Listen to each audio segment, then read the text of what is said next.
اشرح لي صدري ويسر لي أمري واحلل عقدة من لساني أما بعد jemaah Masjid Al-Ma'unah yang dirahmati Allah, marilah kita panjatkan puji syukur kita kepada Allah Subhanahu wa Ta'ala atas segala karunia yang diberikan kepada kita, sehingga di pagi hari ini kita masih diberikan oleh Allah kesehatan, keringanan langkah kita menunaikan perintahnya, menjalankan sholat dan mengamalkan apa yang disampaikan Rasulullah SAW.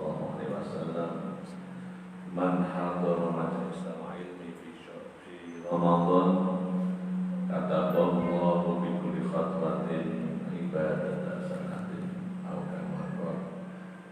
Yang artinya kurang lebih, barang siapa hadir di majlis ilmu pada bulan Ramadan, maka Allah tuliskan setiap langkah yang dilakukannya itu adalah bernilai semisal atau seperti ibadah 1 tahun.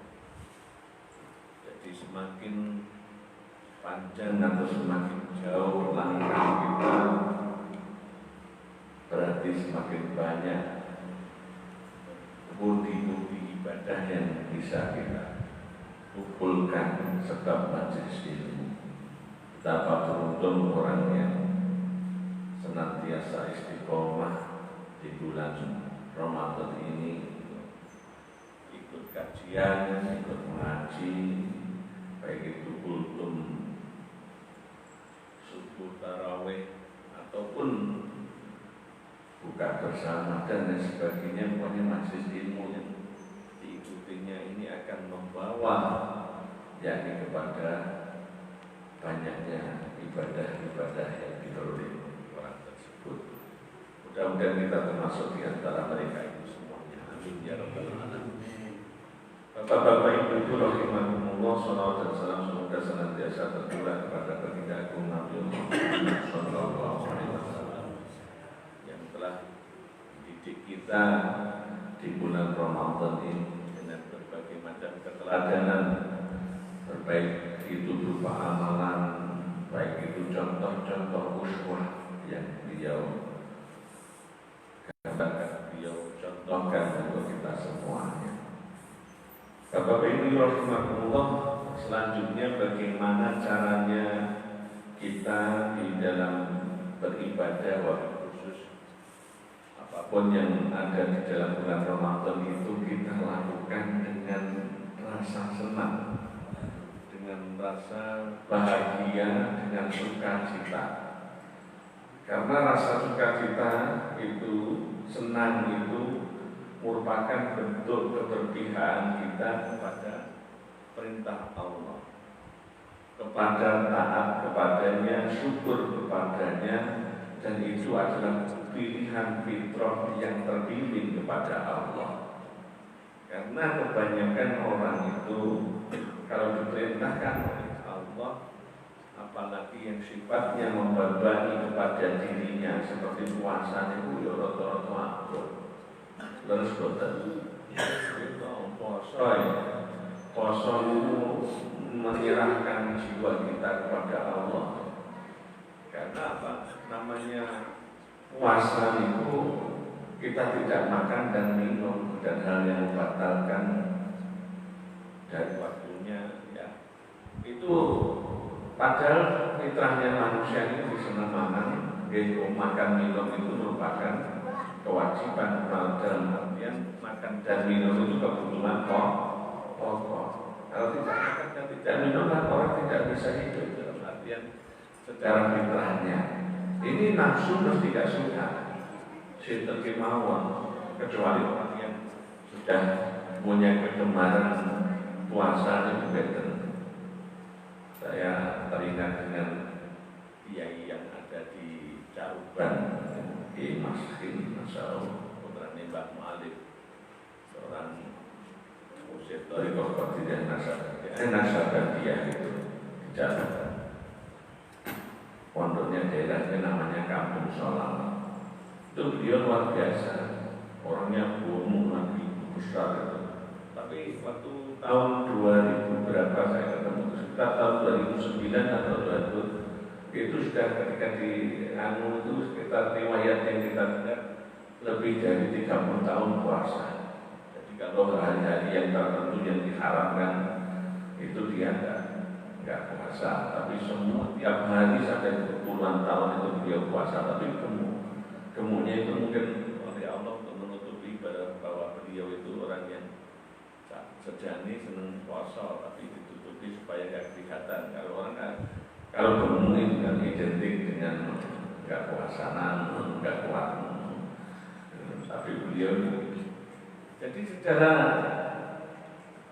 umum orang itu yang namanya puasa itu sesuatu yang berat. Jadi itu adalah kalau umpamanya dia ini fitrahnya itu, namun padanya fitrahnya itu tidak senang. Ya, kita diperintah oleh Allah melakukan sesuatu yang tidak kita senangi tapi masih kita jalankan dan kita pilih. Berarti fitrah kita memilih kepada sesuatu yang di situ adalah bentuk ketaatan kepada Allah. Maka orang yang melakukannya apalagi dengan sukacita, dengan senang, luar biasa dengan rasa senang itu. Karena ini menunjukkan bahwa dirinya, jiwanya ini sudah beralih dari kumpulan-kumpulan cinta yang bersifatnya hawa nafsu kepada tercerahkan dalam artian bahwa jiwanya itu memilih pada nafsu yang diridhoi oleh Allah Subhanahu wa Ta'ala. Kita lihat saja perkembangan dari kejiwaan kita. Apakah dengan datangnya Ramadan ini kita senang atau tidak? Apakah jiwa kita masih istilahnya yang masih dalam artian mungkin kalau ammar, jiwa yang masih mengajak kepada hal yang tidak baik. Innan nafsa ammarah bisu'i illa man rahima rabbi, itu surat Yusuf itu. Sungguhnya nafsu itu mesti mengajak kepada keburukan. Ataukah kita sudah senang dengan datangnya Ramadan? Umumnya ya teko Ramadan sing kalau masih amarah ya itu mesti puasa meneh.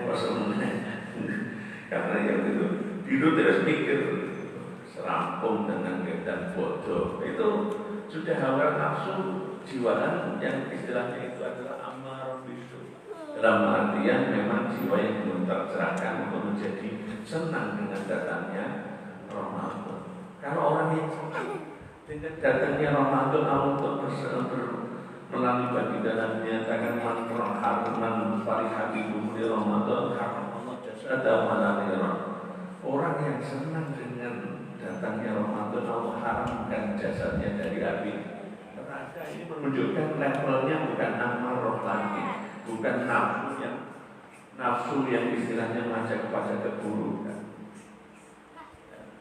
Ini sudah masuk mungkin kalau dalam tingkatan-tingkatan sering saya sampaikan itu dari amarah menuju kepada al-lawamah, nafsu yang istilahnya sering menyesali diri, ketut, ya waktu senang, jarang ibadah, meninggalnya sholat, tinggalnya apa-apa, mungkin dia wani Allah tua, yang lakoni mulai sing maksiat itu. Tapi kalau yang al-lawamah ini ciri-cirinya itu orang yang sudah kalau melihat peristiwa yang tidak mengenakan di masyarakat kita misalnya ada peristiwa bencana, dia akan mudah tersentuh, mudah menangis, mudah menyesali diri, dalam artian gampang terketuk hatinya, jiwanya sudah menjadi jiwa yang lembut, bukan jiwa yang kasar atau jiwa yang keras.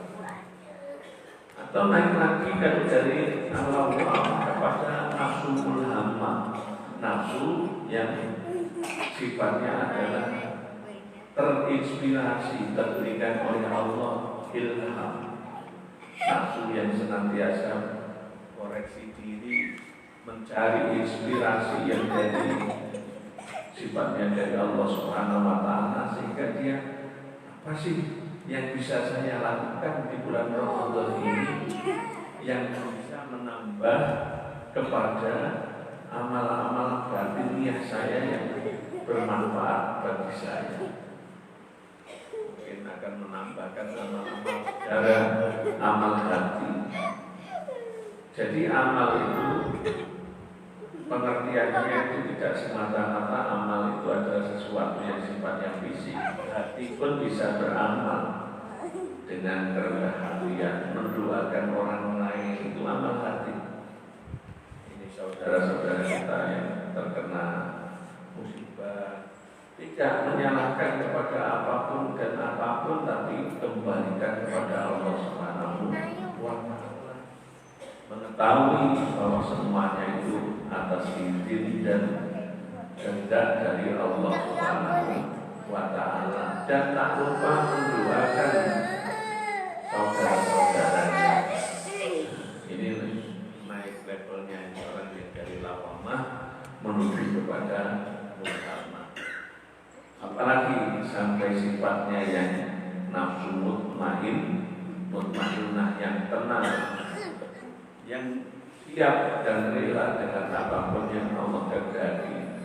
Radiyatan mardiyah, makanya ya ayat Inna irji ila rabbiki radiyatan mardiyah, dikembalikan apapun kepada Allah Subhanahu wa Ta'ala. Ini orang yang disifati orang yang senang dengan datangnya Ramadan, terbimbingkan jiwanya kepada tadi, yakni fitrah, kepada fitrah yang diridhoi oleh Allah Subhanahu wa Ta'ala. Jadi kita bisa mengukur bapak-bapak, ibu-ibu, hadirin hadirat rahimakumullah, apakah Ramadan ini kita ingin cepat selesai, Ramadan ini kita bisa datangnya itu membuat kebahagiaan di hati kita, yang menghasung kita semangat untuk melakukan kebaikan-kebaikan yang lain. Bukan hanya puasa, sholat pun, ya, ibadah apapun yang kita lakukan, mari kita lakukan, kita dasari dengan sukacita, dengan senang, dengan bunga, bahasa Jawa itu dengan bunga. Karena dengan melakukannya dengan itu, berarti kita sudah mapan jiwa kita pada jiwa yang diridhoi oleh Allah Subhanahu wa Ta'ala. Bukan yang tadi melakukan ibadah dengan misalnya kalau dibimbing oleh nafsu, cemberut, kita dengan keterpaksaan, dengan kemarahan, dalam artian meskipun itu adalah latihan bagi jiwa kita, mudah-mudahan kita terbimbing oleh Allah Subhanahu wa Ta'ala, naik dari level yang paling rendah menuju level selanjutnya dan selanjutnya, sehingga Ramadan ini membimbing kita menjadi pribadi-pribadi yang bertakwa. Jiwa yang bertakwa itu adalah jiwa yang takut kalau dirinya melakukan maksiat kepada Allah. Mudah-mudahan semakin jauh dari maksiat, semakin dekat dengan taat. Hadanallah wa iyyakum. Assalamualaikum warahmatullahi wabarakatuh.